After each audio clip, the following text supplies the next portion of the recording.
Have you ever stood your ground against people who thought they could push you around? Welcome to Cedar Hollow, where homeowner Ryan Mitchell took an unforgettable stand against fake HOA enforcers. Let's dive into this gripping tale of loyalty, courage, and a man who refused to back down. Before we dive in, let us know in the comments where you're watching from.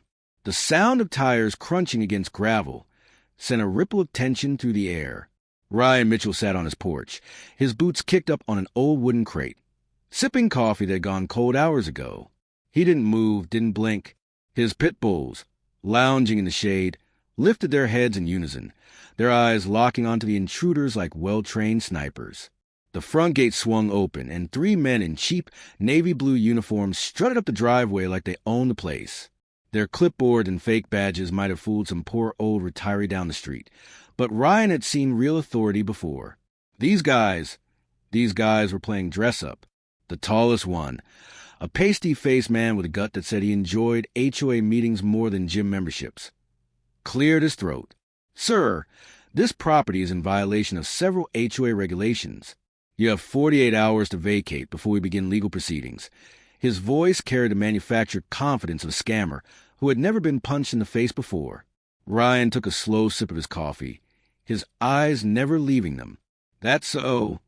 The second guy, shorter, with an unfortunate mustache that made him look like a rejected police academy recruit, stepped forward. "According to our records, your residence is not compliant with community aesthetic. That includes the fence, the lawn, and those—" He gestured toward Ryan's pit bulls. Aggressive animals. Ryan's grip tightened around his mug. The dogs, as if sensing the insult, let out a low, synchronized growl. Napoleon, his biggest, a muscular beast with a scarred ear, bared his teeth. Ryan set the mug down on the crate beside him. "You do realize," he said, voice even, "that my house isn't an HOA, right?" The third man, who had been silent so far, gave a smarmy smile. "Not yet. But the neighborhood is transitioning. We're bringing order to this community. You want to cooperate? Things can get difficult for non-compliant homeowners." Ryan let the silence stretch between them. The heat pressed down, the air thick with tension. Caesar, his oldest pit bull, stood up and padded over to Ryan's side, his head level with the seated man's knee. Ryan scratched behind the dog's ear, his fingers brushing over old scars from his days as a rescue. "So, let me get this straight," Ryan said finally. "You're telling me that despite the fact I own this property outright, I'm somehow under the rule of an HOA I never agreed to, and you expect me to just hand over my house?" "That's the best option," Mustache said, with a condescending nod. Ryan nodded slowly. "Huh." Then, without warning, he let out a loud, sharp whistle. Instantly, all 4 pit bulls sprang to life in perfect synchronization. They launched from their positions, closing the distance between themselves and the intruders in a flash. Napoleon lunged at the tallest one, his massive frame stopping just inches from his knees, snarling. Hannibal and Genghis flanked Mustache, circling him like sharks, their teeth flashing. Caesar simply sat beside Ryan, watching, his presence alone enough to keep the last man frozen in place. The effect was immediate. The men stumbled back, their fake bravado crumbling. Tall guts sucked in a panic breath. "Call them off." Ryan shrugged. "I didn't say attack. They're just standing their ground, kind of like me." One of the men tried to take a step back, and Hannibal let out a warning bark that nearly sent him tumbling. All right. The leader raised his hands, clipboard shaking. We'll be back." Ryan chuckled, looking forward to it. The men practically tripped over each other in their rush back to their car, slamming the doors shut as the engine roared to life. Ryan stood, stretched, and whistled again. His dogs immediately returned to his side, tongues lolling, tails wagging, as if the whole thing had just been a fun game. But Ryan wasn't smiling anymore. He watched as the car disappeared down the road, his gut telling him this wasn't over. He had faced threats before. He knew what real danger looked like. That night, long after the sun had set, Ryan sat in his darkened living room, watching the security feed on his laptop. He wasn't paranoid. He was prepared. And sure enough, just past midnight, a shadow moved at the edge of property. A figure in dark clothing crouched near the fence, a pair of bolt cutters in hand. Ryan leaned forward, his fingers grazing the loaded shotgun resting against the couch. He smiled. The HOA might think they owned this neighborhood, but they were about to learn this wasn't their territory. This was pitbull country. Ryan had been in enough fights to know when someone was testing the waters. The fake HOA enforcers had retreated, but not because they were scared off. No, men like that didn't back down after a single failure. They regrouped, they recalculated, they found another way to push their scam forward. That was why Ryan wasn't sleeping when the trouble came back. He sat in his dimly lit living room, one hand resting on the shotgun across his lap, the other clicking through the security feeds on his laptop. His pit bulls were curled up on the floor beside him, their ears twitching at every subtle noise. They could feel it too. The air had shifted, thick with the kind of tension that always came before a storm. At exactly 3 a.m., the cameras picked up movement. Two figures crept along the side of the fence, their silhouettes barely visible in the darkness. Ryan didn't move. He just watched. The men thought they were being clever, keeping low, staying quiet.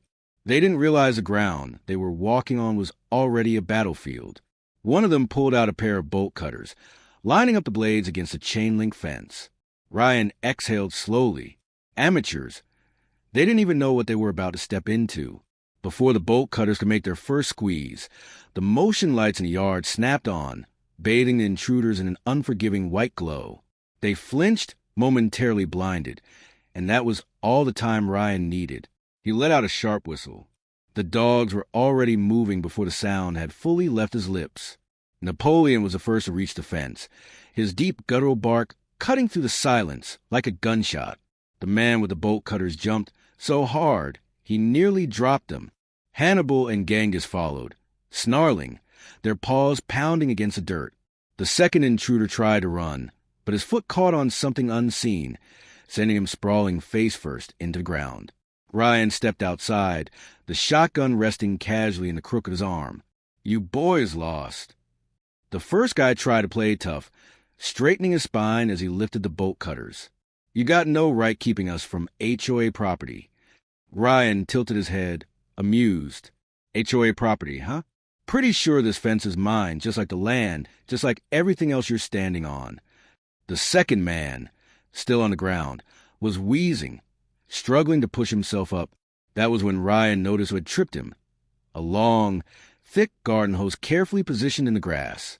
He smirked. Guess his sloppy coiling had paid off. Napoleon took a slow, menacing step forward, his muscles rippling beneath his coat. The first guy's confidence cracked. "All right, man, look, no need for this to get ugly. We just wanted to give you a final warning. 48 hours, remember?" Ryan didn't move. "And if I don't?" The man hesitated. He had an answer, but he was too much of a coward to say it out loud. Ryan had seen that look before.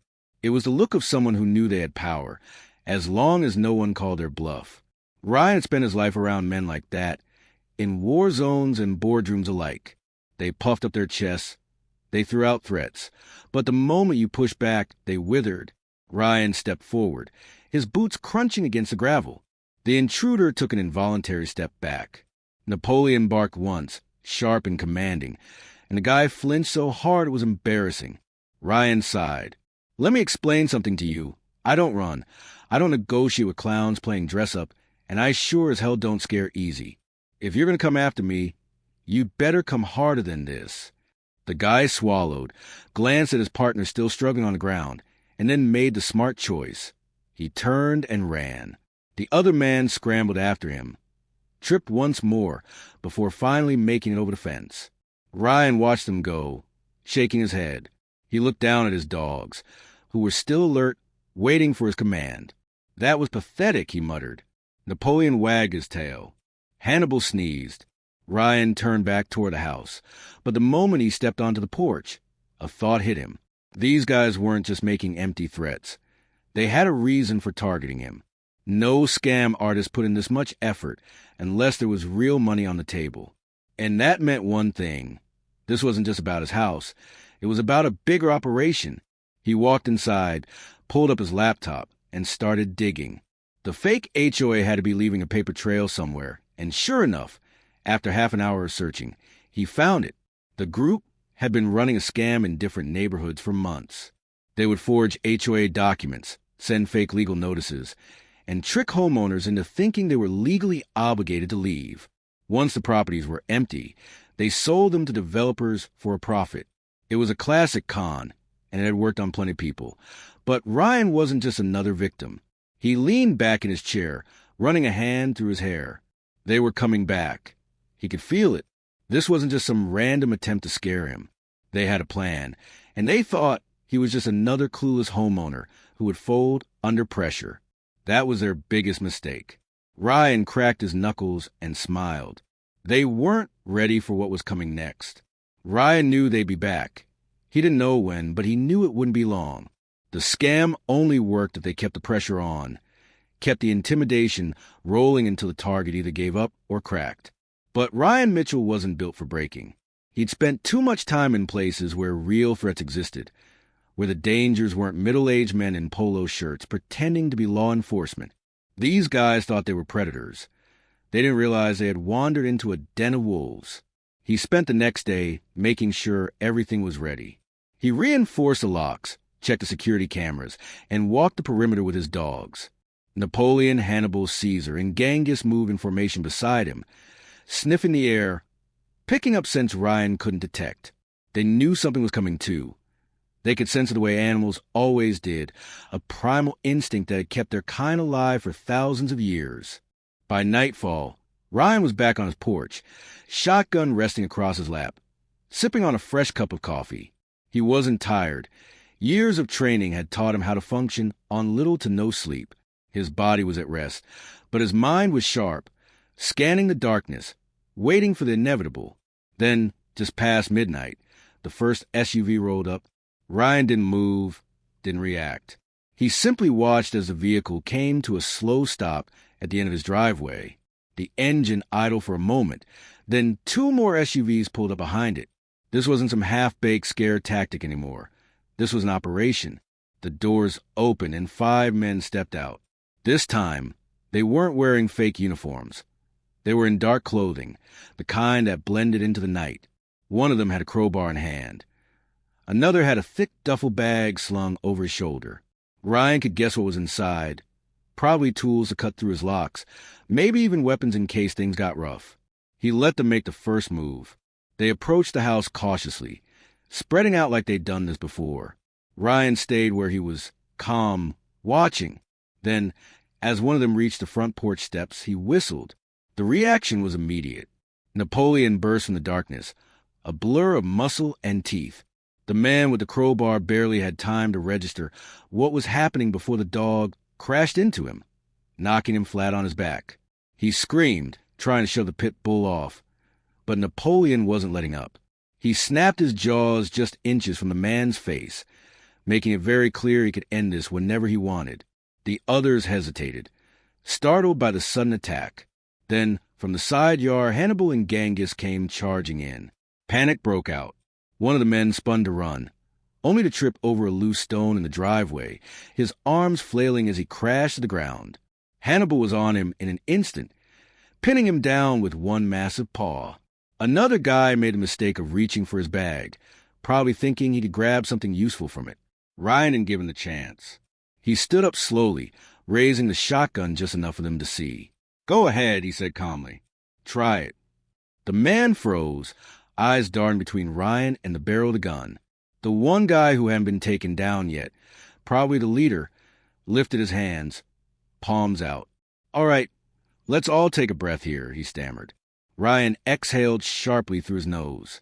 "Funny, that's exactly what I was about to say when you idiots rolled up to my house in the middle of the night with a crowbar." The leader tried to smile, but it came out nervous. "Look, there's been a misunderstanding." Ryan nodded toward the men pinned under his dogs. "Yeah, seems like it. You all misunderstood what was going to happen if you stepped onto my property again." The guy's fingers twitched. He was thinking about running. Ryan shook his head slowly. "Bad idea," he said quietly.